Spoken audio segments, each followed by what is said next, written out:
Mark 9 and 50. Salt is good, but if the salt have lost its saltness, wherewith will ye season? Have salt in yourself, and have peace one with another. Yeah, how you can't see it? Why it's so hard to believe it? That the Father chose the season, you can possibly be it. Ain't got nothing, stepped on living in hell. Still got a heart to go, but we got everybody here. But what about some other nations? Moving folks that break you, show you how to see yourself to hold, protect you. See, it's naturally embedded from out of heaven for you to feel for a Gentile, cause you their parent. And the Most High chose you above all kindred. Nobody else could have did it. He didn't give them the spirit, being murdered and slaves, tortured and beat, being kidnapped slaves, chains on our feet, and not the raw that can still love. Humble and meek, they would have been got a broken heart to make suicide a heart. And how you know who he chose? Now we raising up serpents so the world can know we the salt. We the salt of the earth. They can't do nothing with it. We the salt of the earth. Can't do much without it. We the salt. We bring the flavor to this world. We the salt. If you reject, you the salt then. That's your fault then. You know you the salt. Where shall it be salted? So flavorless without you, none whatsoever. Anything they try to do, you couldn't do when you were better. You walk with a rhythm. You talk with the rhyme. Run faster than a horse. Family, you a force. That's why you can't rise in this system and fall short. Cause wickedness is theirs and righteousness was yours. Look how you sing and dance. The whole world benefiting off the work of your hands. You built up every kingdom ever known to man. Then the second that you left it, that land was bland. From Egypt to Europe to these Americans. You came from Jerusalem and you'll be there again. And can't nobody stop it. They cannot hold us. Take the weapons out the pit, you will lump them all up. We the salt. We the salt of the earth. They can't do nothing with it. We the salt of the earth. Can't do much without it. We the salt. We bring the flavor to this work. We the salt. Shema Yasharala Ahaya. Alahaya Nawa Ahaya Akkad. Hero Israel. The Lord our God is one Lord. Shema Yasharala Ahaya. Alahaya Nawa Ahaya Akkad. Hero Israel. The Lord our God is one Lord. Shema Yasharala Ahaya. Alahaya Nawa Ahaya Akkad. Hero Israel. The Lord our God is one Lord. Keep out thy servant from presumptuous sins. Let them not have dominion over me. Then I shall be upright and I shall be innocent from the great transgression. Let the words of my mouth and the meditation of my heart be acceptable in thy sight, O Lord, my strength and my redeemer. All praises be to our higher Yeshua, and the Holy Spirit. Peace to all the 12 tribes that are scattered throughout the four corners of the earth. Shalom to those not of the blood lineage of Israel, but according to Isaiah 44:5, they have the surname of Israel. This is Feast of Dedication still. And what we're going to learn about, not really necessarily the dedication itself. If you want to learn about the dedication, look at lessons that we have on YouTube about dedication. What we're going to learn today is the Maccabees. And we're going to learn about the revolt that happened. That's what we're going to learn about today.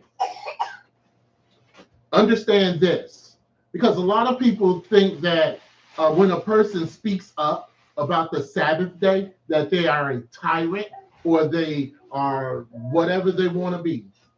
But understand this, especially when it comes to me. When I speak up about the Sabbath day and what we should be doing on the Sabbath day, there's a reason why. When I speak up about certain things that everybody does and it goes against the Bible, I'm going to speak up.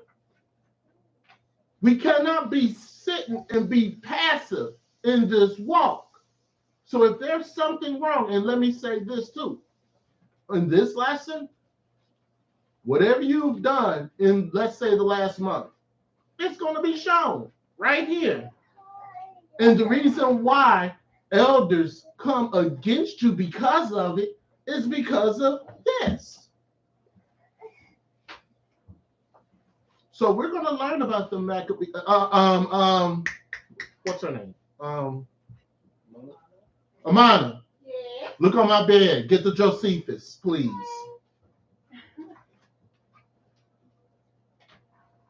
We're going to learn. Gentlemen, you got a lot of reading to do. A lot. So be prepared.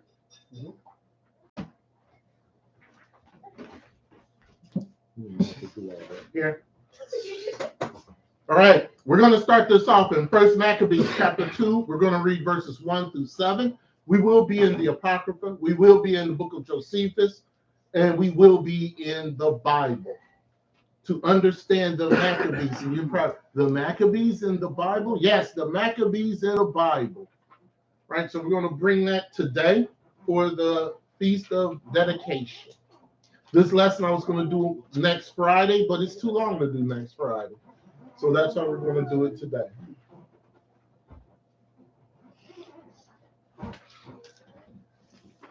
So we're going to learn the Maccabees. Who were the Maccabees? Let me say this also. If you don't like history, you're not going to like this lesson. If you feel history is boring, you're not going to like this lesson. Because this is nothing but history.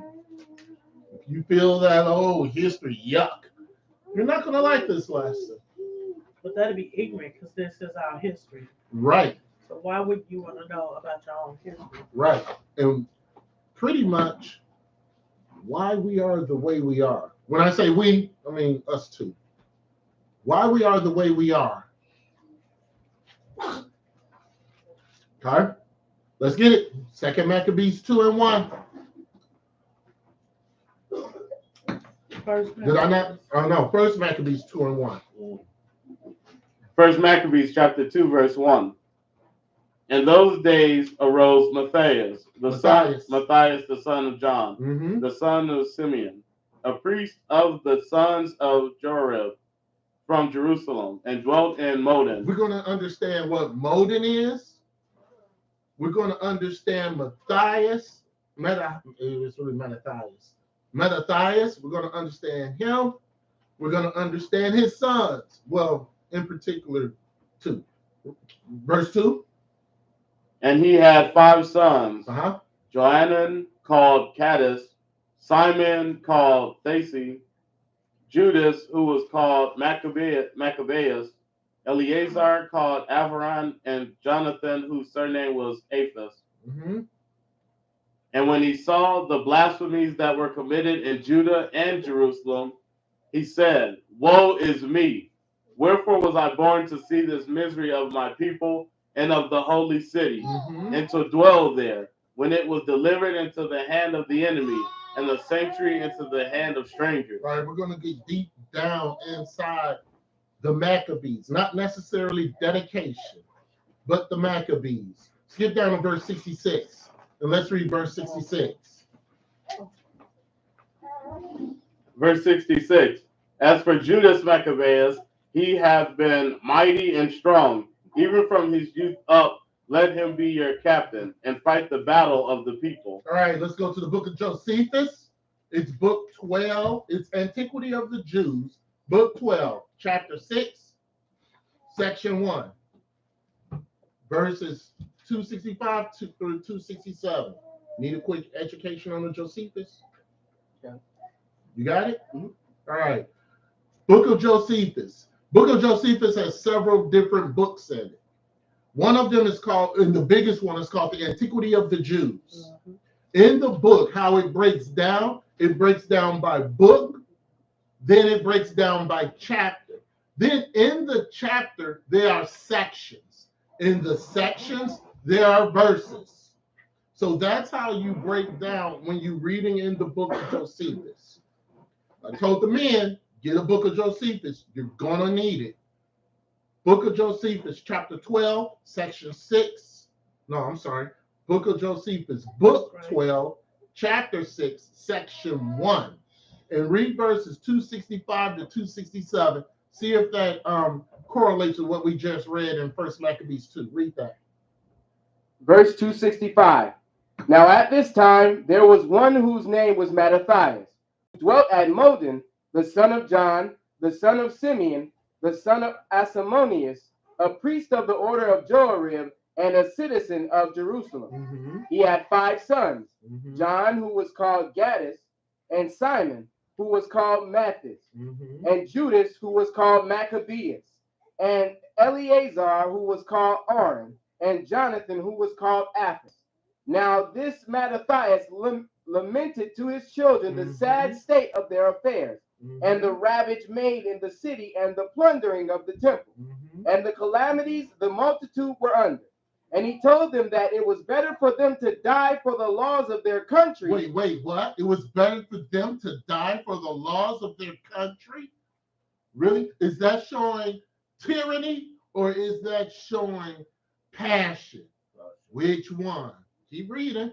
Than to live so ingloriously as they then did. It's better to die and not do the laws than to live out in this wretched, evil world. Yes, keep going. Verse 268. I'm sorry, that's 267. So I don't have them up here. So you gotta let me know when you're done with the final verse, because I can't copy all of that up here. It's too much. What we're gonna be reading. So what does Maccabee mean? Maccabee means hammer or hammerhead. It was said that Judas' head was shaped like a hammer. That his head was shaped like a hammer, like a mallet. It was thick.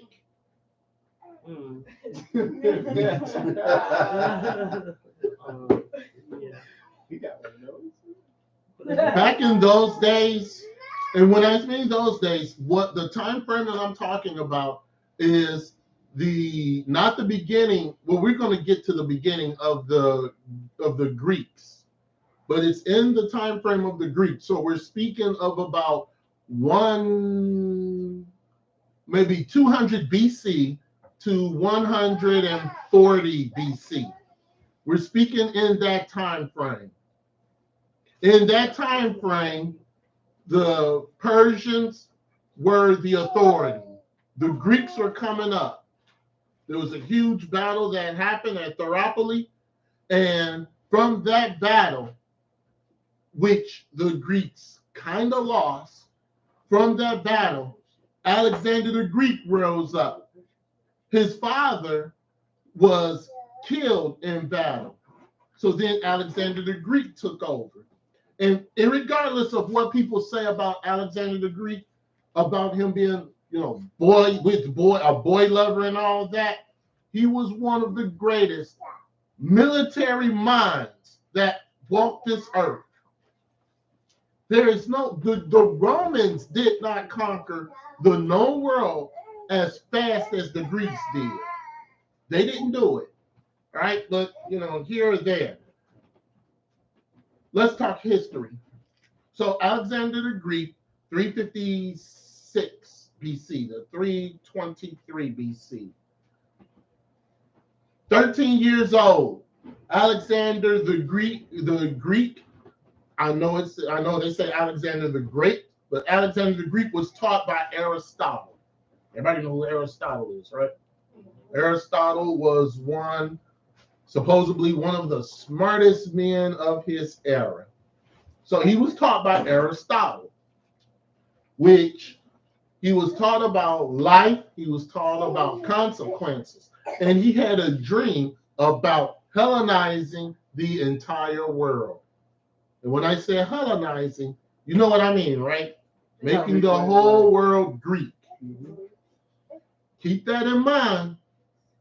Making the whole world Greek. The death of his father was Philip. Philip of Macedonia. His father died about 330 BC, 336, 335, 333. 333 BC. Because he had made plans to invade Persia. At this time, Persia was the world power. 334, he invaded Persia. Excuse me. Tissue. He invaded Persia. And he continued to push them out of Asia Minor, which is modern day Turkey.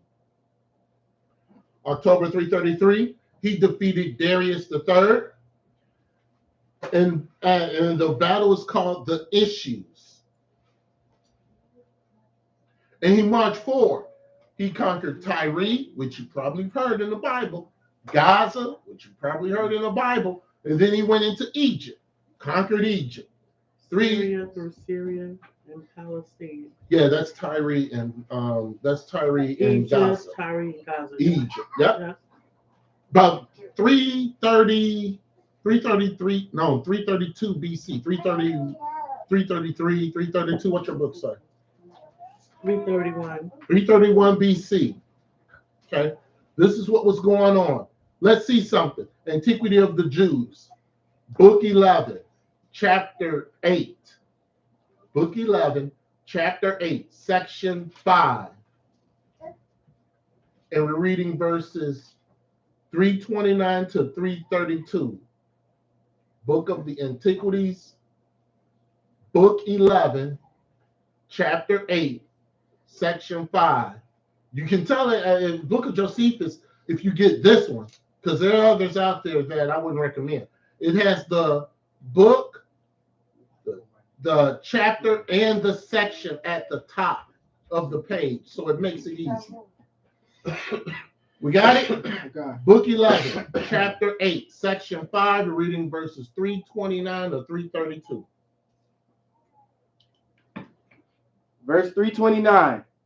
And when he understood that he was not far from the city, he went out in procession with the priests and the multitude of the citizens. The procession was venerable, and the manner of it different from that of other nations. Hold there. If with this Josephus, if there are words that you don't understand, I would behoove to ask, because Josephus was a scholar. He lived somewhere around the time John was died. So about 90 to about 110 AD. He lived in that time frame. The words that he used, we don't use too much anymore because of our language being demonized by Satan. So there are certain words and phrases that he uses that if you don't grasp it, what he's saying, please stop. Raise your hand. Because this is important. This is our history. It's important. Let's continue. It reached to a place called Sapha, which name translated into Greek signifies a prospect.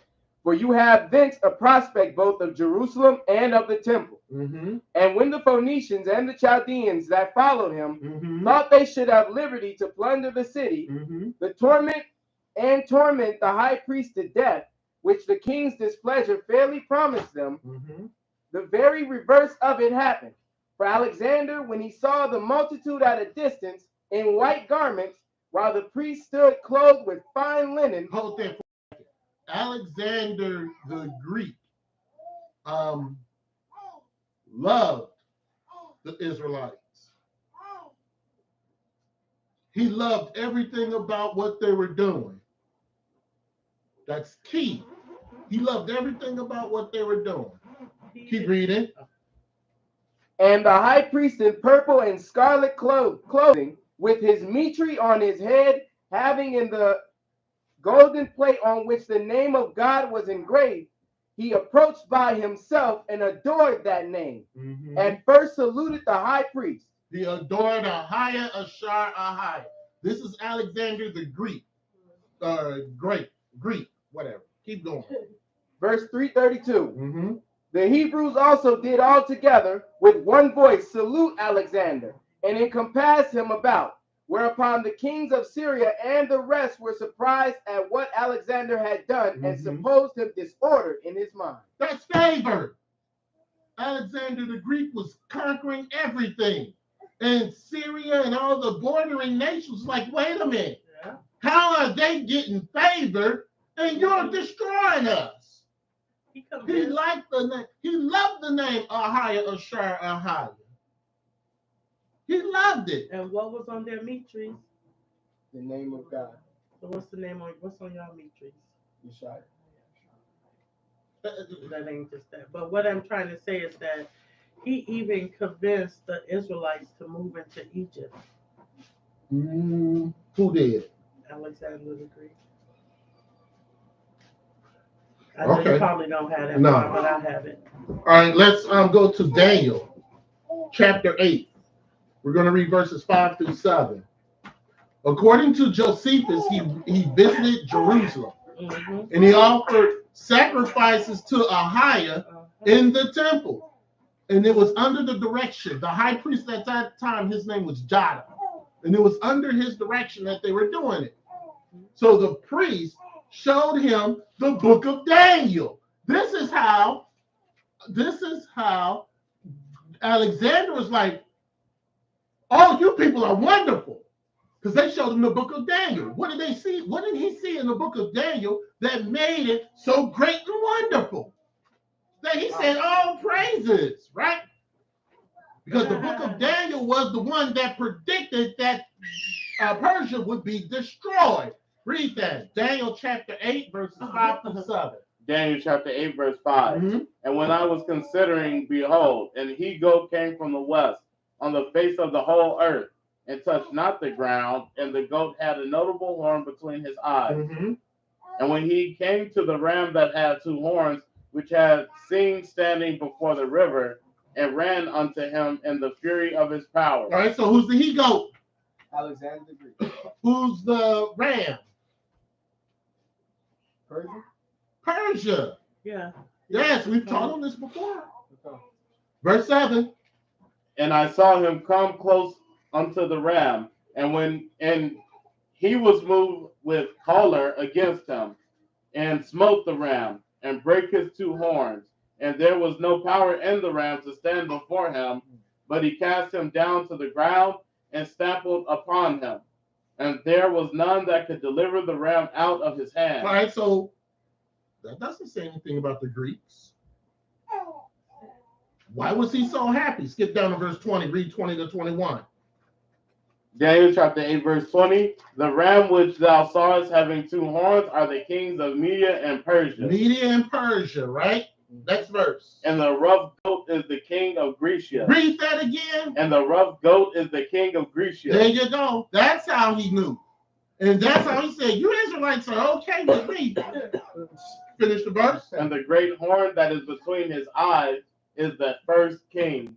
Great horn between the eyes is the first king. Understand this, the book of Daniel was written a good 300, maybe 400 years prior to this. This was prophecy. This is why you should not mess with prophecy.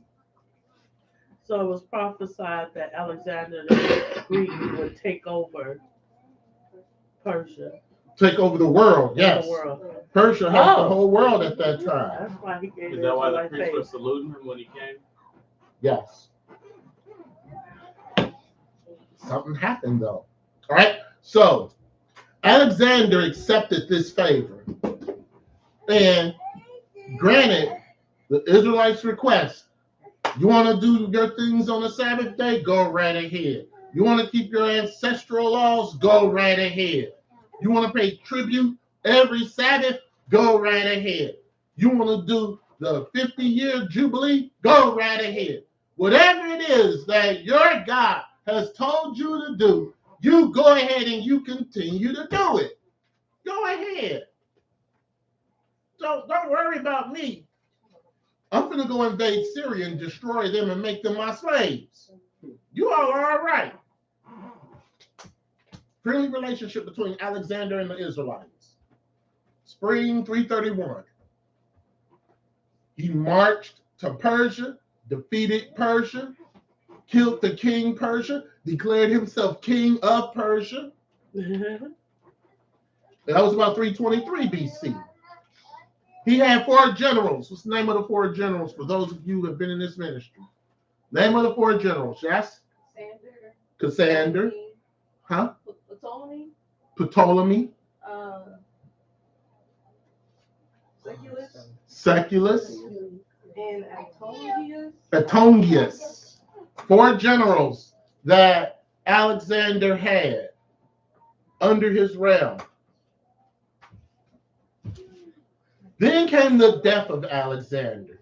So the Israelites were led, what general was, if you know, fine. If not, fine. What general was over the Israelites? Solicit. No. It was Seculus? No. Ptolemy. Ptolemy. Ptolemy was over the Israelites. And they were called the Ptolemies. So after Alexander's death, there was a lot of strife and tension between the 4 generals. The 4 generals wanted all of the kingdom. So there was strife between the 4. Ptolemy at this time held Judea, basically the Middle East. They were under control of Ptolemy rule.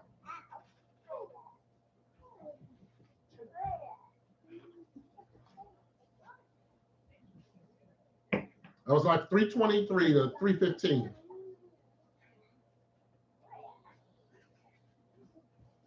But Judea was under Antigonus. At first, yeah. They were under Ptolemy rule, but Antigonus was in charge of Judea. Yeah. Antigonus, not Antiochus, not him. We haven't got to him yet. Antiochus was. That was 320. No, 310 maybe. 320. 320? Yeah, his name is spelled Antigo. N-U-S. Yeah. So what happened? About 300 Antigonus was killed in battle. Yeah. He quickly fell. He was killed in battle. Yeah. But he made an agreement that prior to his defeat, that Israel, Syria would be given to Ptolemy. Ptolemy had not taken part in this battle where Antigonus was killed. So somehow in the battle, it switched and it was given to Seculus or Seculius. Somehow it was switched and given to Seculius. Josephus, book 12. We're going to be in book 12 a lot today. So if you stay in book 12, you'll be all right. We're going to go to book 13 and maybe 14, I think. Book 12, chapter 3, section 3. We're reading verses 131 and 134. That's Josephus, Antiquity of the Jews. We're going to be in Antiquity of the Jews. We're not going to the other books of Josephus. Not this lesson. There are future lessons we are. Chapter 3, section 3, verses 131 and 134. So this action was the contention between the 2 houses. And this action between the Seculites and the Ptolemies, that went on for years. Palestine stayed under Ptolemy control. And then it lost it to the Seculites, and the person who did it was Antiochus III. And that was called at the Battle of Cana, and that was 3.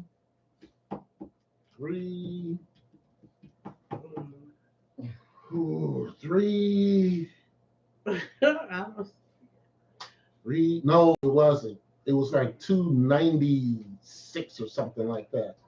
So there was this battle, and the Seculides lost it.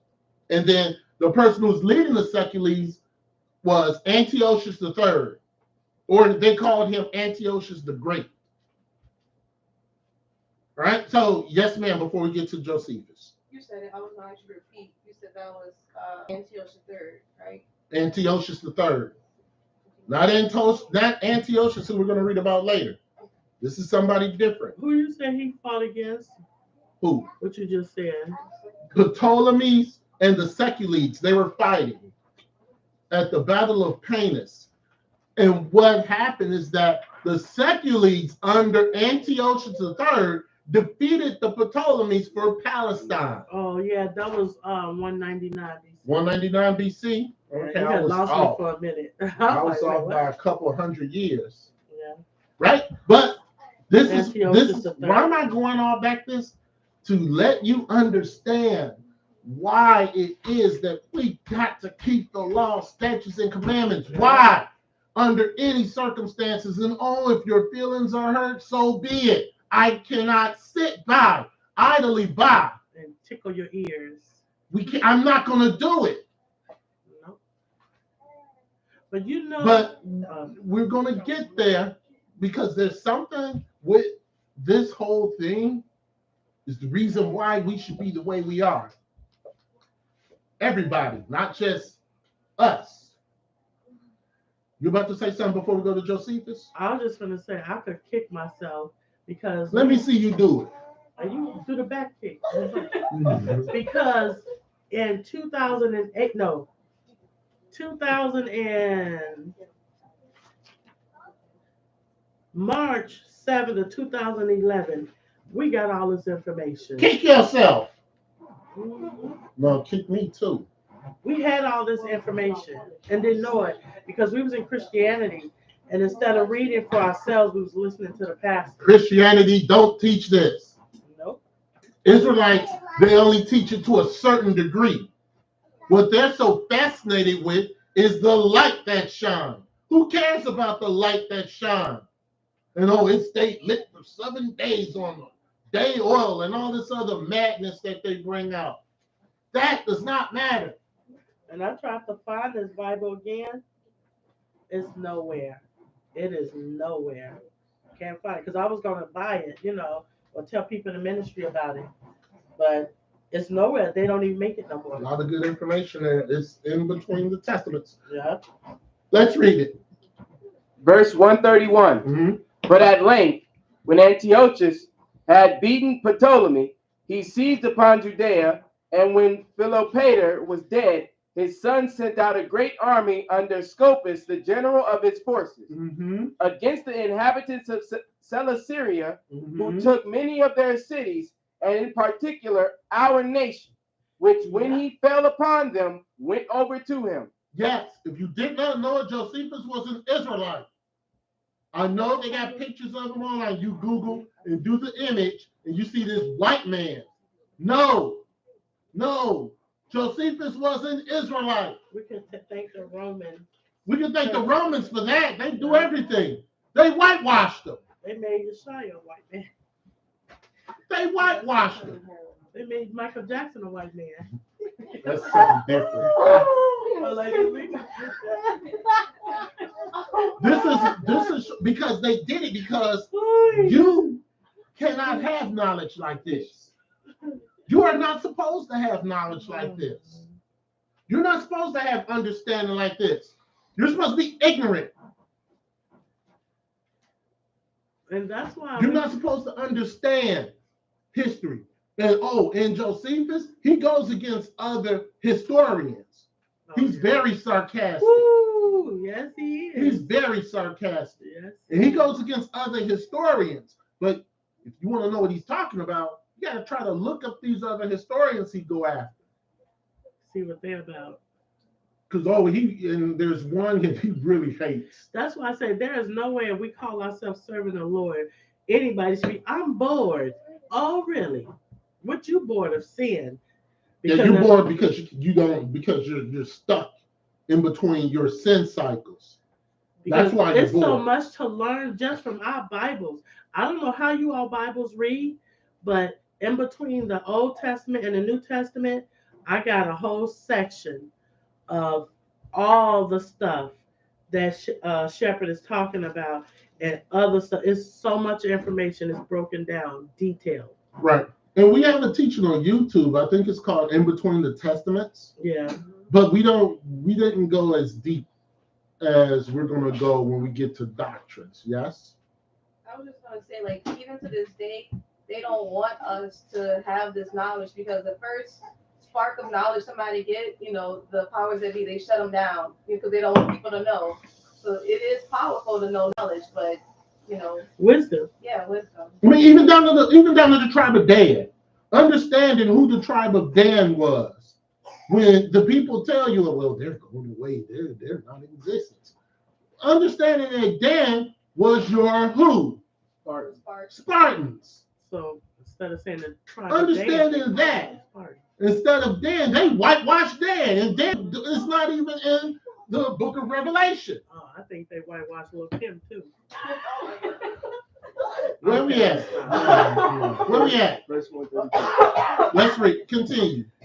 Verse 132. Yet was it not long afterward when Antiochus overcame Scopas in a battle fought at the fountains of Jordan and destroyed a great part of his army.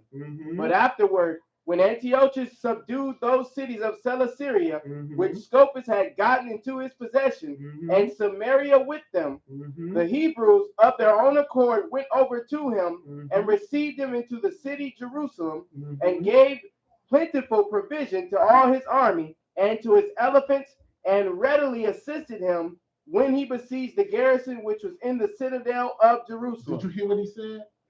The what? Did you hear what he said? Uh-huh. That they received Antiochus III. Why? Because of the reputation of Alexander. They received him. They thought he was going to be right, like Keep going. Alexander treated them right. Verse 134. Wherefore Antiochus thought it but just to requite the Hebrews' diligence and zeal in his service. What does that mean? What does that mean? What did he just say? He wanted to get rid of it. No, he didn't want to get rid of it. What's requite? Yeah. Keep reading. So he wrote to the generals of his army and to his friends and gave testimony to the good behavior of the Hebrews towards him. There you go. Got to know your words. You think requite means, oh, he came against them. No, he didn't. Antiochus the third. That's what I keep saying. Antiochus the third. Not the one that all the Israelite camps teach about. We're talking a different Antiochus. Antiochus Epiphanes is not even in the picture yet. Keep reading. And informed them what rewards he had resolved to bestow on them for that their behavior. They're still getting favored. Yeah. Right? Go ahead. That was 134. All right, let me know when you get to 130, when you get to the last one. Daniel chapter 11, 13 to 15. Man.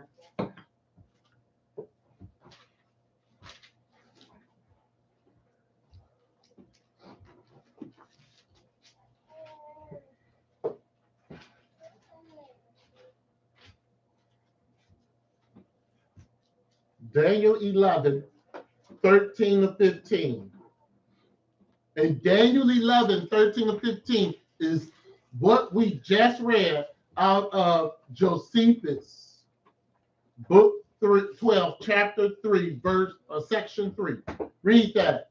Daniel chapter 11, verse 12. Verse 13. Verse 13. And when he had... Daniel 11, 13.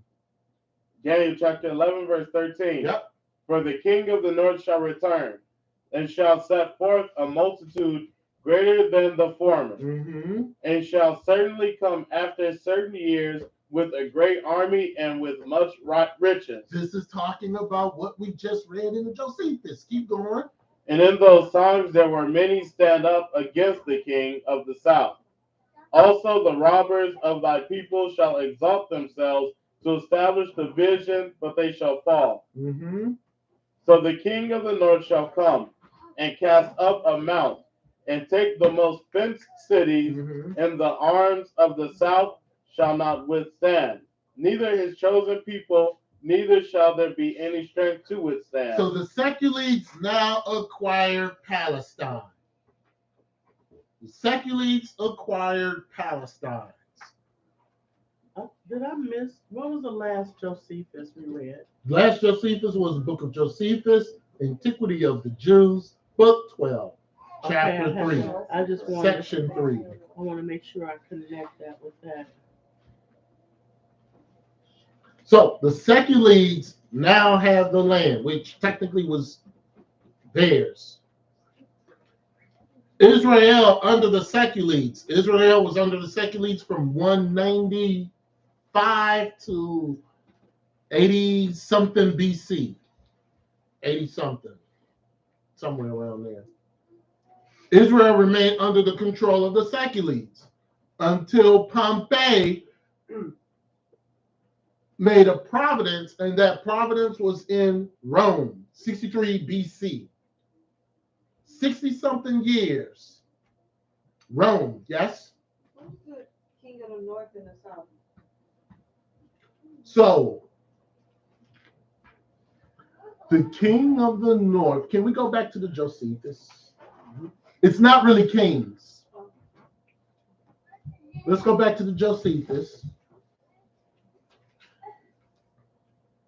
No, we don't have to go back to the Josephus. Antiochus III.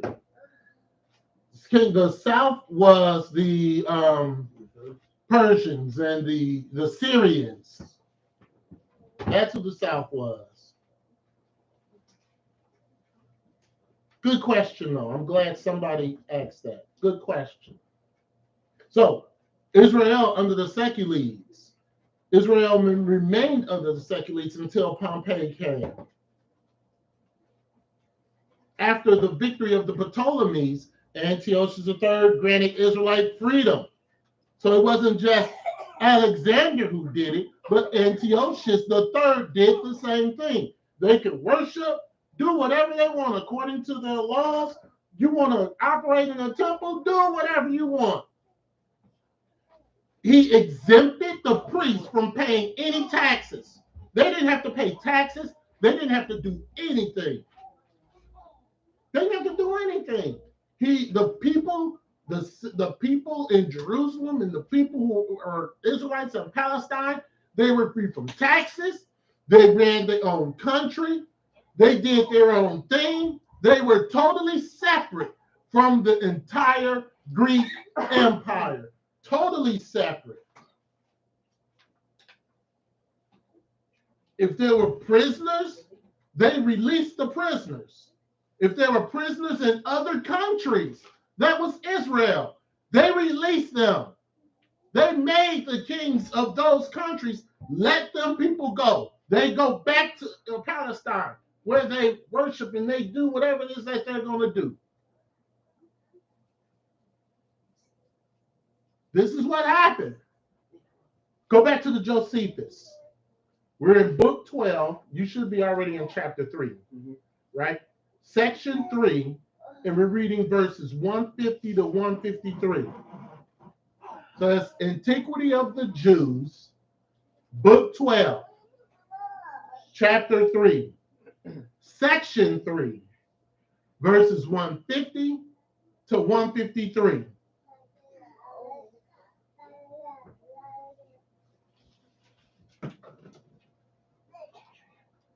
Let's get it. Verse 150. For I am persuaded that they will be well-disposed guardians of our possessions, because of their piety towards God, and because I know that my predecessors have borne witness to them that they are faithful, and with alacrity do what they are desired to do. Alacrity, that means they're going to do, that means that with positive feeling, with positivity, they're going to do whatever they want to do. Alacrity, very good word. Keep going. I will, therefore, though it be a laborious work, that thou remove these Hebrews under a promise, that they shall be permitted to use their own laws. They use their own laws. Keep going. And when thou shalt give every one of their families a place for building their houses, and a portion of land for their husbandry, and for the plantation of their vines, and thou shalt discharge them from paying taxes. Didn't I say that?